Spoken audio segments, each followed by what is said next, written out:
Skunk-APE, about 2 minutes to the right after filming this, or less than a minute after filming this alien, and I went back to my footage and I saw another skunk-ape in the background. I actually looked over that log and it was like about a 4 or 5 foot drop back down, and I didn't climb over it, and that's where you see this one and an alien. I don't mean to ruin this whole cuddly, because when I seen the fuzzy little bear walking guy as myself, I don't mean to ruin it with the paranormal stuff.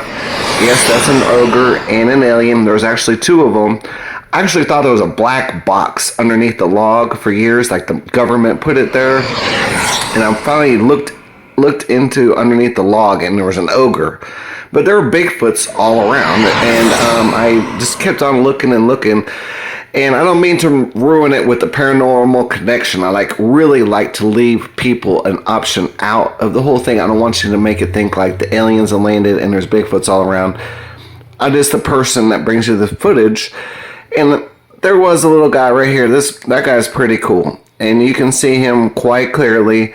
A couple in the trees, and then I looked around also, and there's a good one up in the top of the tree that's holding an X, and possibly a baby, and right next to where the tree or the sky seems to unfold, and there's this ogre thing and the alien under there, and I just could not believe what I see. You can see it's weird, like unhuman, like a hole in his ears and his mouth. But at the top right here, there's a obstacle, looks like a cylindrical thing.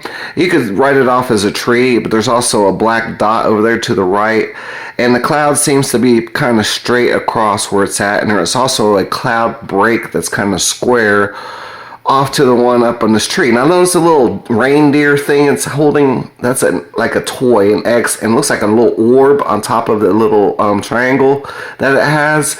A lot of times they have toys and decorations. So whatever's going on here, I think that possibly they landed down because they saw I was near Bigfoots, and that's what happened here. And that's why I got this footage. I think they saw me around the Bigfoots and they checked me out because the Bigfoots were actually walking away. I'm going to leave you a link at the end of this footage so you can check it out.